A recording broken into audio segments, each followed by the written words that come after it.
Yo yo, les complotistes. Bon, aujourd'hui, je voulais vous en parler de plusieurs sujets, lesquels j'ai bien ici notés dans les portables. Du coup, je voulais commencer avec, je vais vous les news là, et Les Mondes qui dit réconciliation entre le Maroc et l'Espagne suite au sujet du Sahara.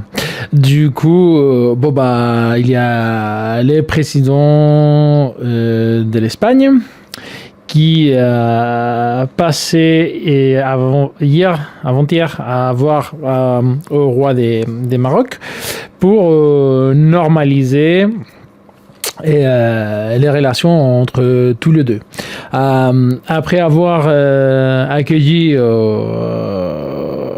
aux représentants, aux plus grands dirigeants du Front Polisaire, Monsieur Ghali, en étant malade et en avons chié dans les bottes des Maroc. Maintenant, il fait à l'inverse et il nous met dans une sale situation avec l'Algérie et avec jusqu'à cet rapprochement avec les Maroc. Bon, et pourquoi ça? Et si je ne me trompe pas, ils ont promis au président Sánchez qu'il va être quelqu'un très important lié à l'énergie de l'Afrique. Ça veut dire qu'actuellement, il y a un gazoduc qui va de l'Algérie à Maroc via l'Espagne. Il y a un deuxième gazoduc qui va de l'Algérie à l'Espagne directement, sans passer par le Maroc, et il y a un troisième qui va à l'Algérie-Italie. Bon, et c'est celle qui est les mers gaz, c'est celle qui va de l'Espagne de l'Algérie en Espagne. Il continue à être ouvert, ok, il va jusqu'à Almeria, mais celle qui passe par le Maroc a été fermée et comme c'est un gazoduc, il y a la possibilité de recevoir du gaz autant de Maroc vers l'Espagne que de l'Espagne vers le Maroc. Du coup, là, il y avait une réflexion sur le fait que pourquoi pas les Maroc allaient fournir de l'énergie renouvelable, du plaque solaire et thermique à l'Espagne. Sauf que autant l'Espagne que les Maroc, ils sont vastement dépendants du gaz. Du coup, ça c'est une pure excuse pour justement nous montrer que les relations sont normalisées et que les gaz, il peut aller autant de l'Algérie vers les Maroc, Espagne que de l'Espagne avec les usines qu'on a pour régasifier les gaz, déliquifier les gaz qui arrivent en bateau et est envoyé en Maroc. Et il faut aussi avoir l'œil sur des autres producteurs des gaz en Afrique, lesquels ils vont être vachement importants, comme la Niger. Voilà. Pourquoi pas faire un gazoduc qui va du pays nigérien directement au Maroc, Europe. C'est une des possibilités et je pense que voilà, c'est pour ça que il y a eu cette approche entre les deux pays. Il y a l'OTAN qui a mis une forte pression, je pense, à ces deux pays. Il faut savoir aussi que les Maroc ne rassurent pas aux Espagnols en disant non, ne vous inquiétez pas, il n'y aura plus du tout de problème de souveraineté nationale. Les Maroc, il a les yeux sur les îles Canaries et sur Ceuta et Melilla. Du coup, voilà, et pourquoi pas la moitié de l'Andalousie. Bon, bref, ça c'est un premier sujet, lequel il va vastement lier avec le deuxième, que je vous laisse ici aussi, que c'est sur le monde aussi, la guerre d'Ukraine. Les Européens décident d'un embargo sur les charbons russes. je ne sais pas vraiment les éléments, qu'est-ce qu'ils vont brûler, parce que là, ils étaient en train de brûler énormément des carbones, des charbons, des lignites. Et si maintenant on les coupe aussi l'énergie thermique des brûlés du charbon, je ne sais pas avec quoi ils vont se chauffer. Mais encore une fois, ça me fait rire parce que on considère que le monde, c'est l'Europe. Et il n'y a pas de problème. Les Russes, ils peuvent continuer à envoyer son charbon en Chine, Inde, Pakistan, n'importe où. Parce que, sincèrement, l'Europe, ça fait qu'une petite partie du monde. Du coup, les Chinois, ils ont besoin d'énergie et ils vont pas se priver d'acheter du charbon russe.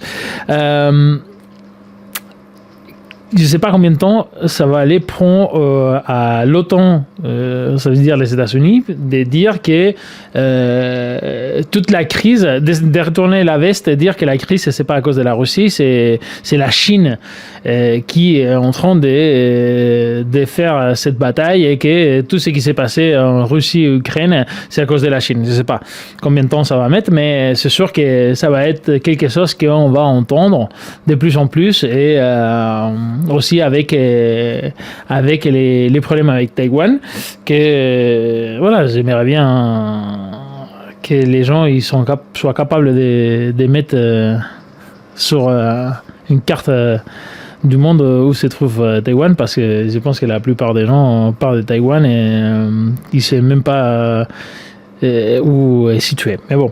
Et du coup, voilà, deuxième sujet, c'est ce charbon et encore une fois, l'énergie. Le troisième,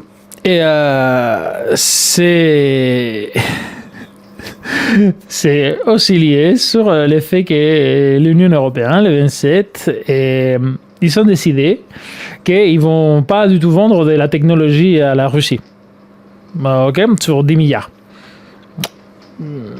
Bon, bref, je ne pense pas que soit l'Europe la tête de la technologie au niveau mondial.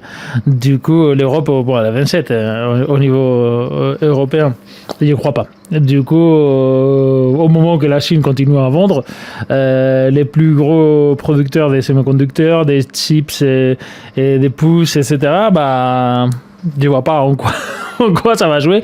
On va pas les vendre les brevets de notre vaccin qui sont pas vaccins. Je sais pas qu'est-ce qu'on va les vendre, parce que sincèrement bientôt on va pas avoir de l'énergie pour pouvoir avoir des usines, des laboratoires. Du coup, je sais pas qu'est-ce qu'on va pouvoir vendre comme technologie. Mais bon. Et bon, lié à tout ça, il y a aussi les taux de chômage qui s'étaient présentés pour les derniers trimestres de 2021 et la prévision des chômages au niveau des États-Unis. Bon, les États-Unis, ils ont prévu un chômage de 5%. Et 5%, c'est énorme pour les États-Unis. Sauf que si pour eux, c'est monté à 5%, nous, malgré qu'il y a eu des diminutions et que ça, il annonce comme grosse diminution, on est à 7,4%. Ça fait pas mal du monde et on n'est pas encore en récession ni bon, on est en inflation, ça c'est sûr, parce qu'il n'y a pas de croissance et il y a de l'inflation, mais on peut s'attendre à arriver à des taux vachement élevés, des 10% d'ici au 2023. Du coup, on va voir comment on arrive à gérer un 10% de la population au chômage. En disant toujours que la façon de calculer les chômages qu'on a ici et ce qu'il y a aux États-Unis, c'est pas forcément la même. Du coup, si on calculait de la même façon, sûrement là, on était plus proche du 9% que des 7,4%. Mais voilà. il y a eu une baisse du chômage suite à toutes les fermetures qu'il y a eu, Covid, etc. Mais maintenant, voilà. Il y a la hausse qu'il va avoir, que c'est sûr que d'ici à 2023, il va y avoir une hausse assez importante. Ça va être caché derrière la guerre ou derrière une nouvelle pandémie ou derrière que la Chine ou derrière quelque chose, mais on assume que les problèmes c'est la rigidité du marché qu'on a et l'inflation qu'on a. Et pour finir, j'ai reçu un mail lequel il m'a fait vachement rigoler, que mais aussi que c'est extension du deuxième rappel aux personnes âgées. Deuxième rappel, j'aime bien parce que c'est la façon de dire quatrième vaccin. Parce qu'on a eu premier vaccin, deuxième vaccin, premier rappel, deuxième rappel. Après, ça va être les rappels du rappel. Pour nommer la cinquième, la sixième, les super rappels. Et je ne sais pas qu'est-ce qu'ils vont mettre comme nom ridicule pour nous dire qu'il faut continuer à se vacciner et qu'il faut continuer à donner de l'argent à Pfizer, à Moderna RNA, et que c'est les Pentagones qui sont derrière cette entreprise de laquelle on n'entend pas beaucoup parler, et il cache très bien son jeu. Et Pfizer, ils sont vachement exposés, mais Moderna ARN beaucoup moins.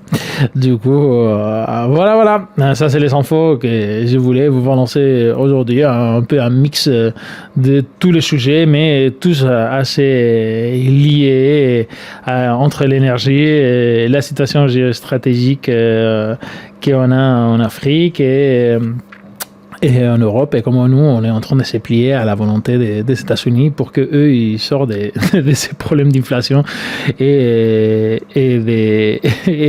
économiques beaucoup plus rapides et beaucoup plus forts, comme ça a toujours arrivé. Et du coup, voilà. Merci les complotistes. À bientôt.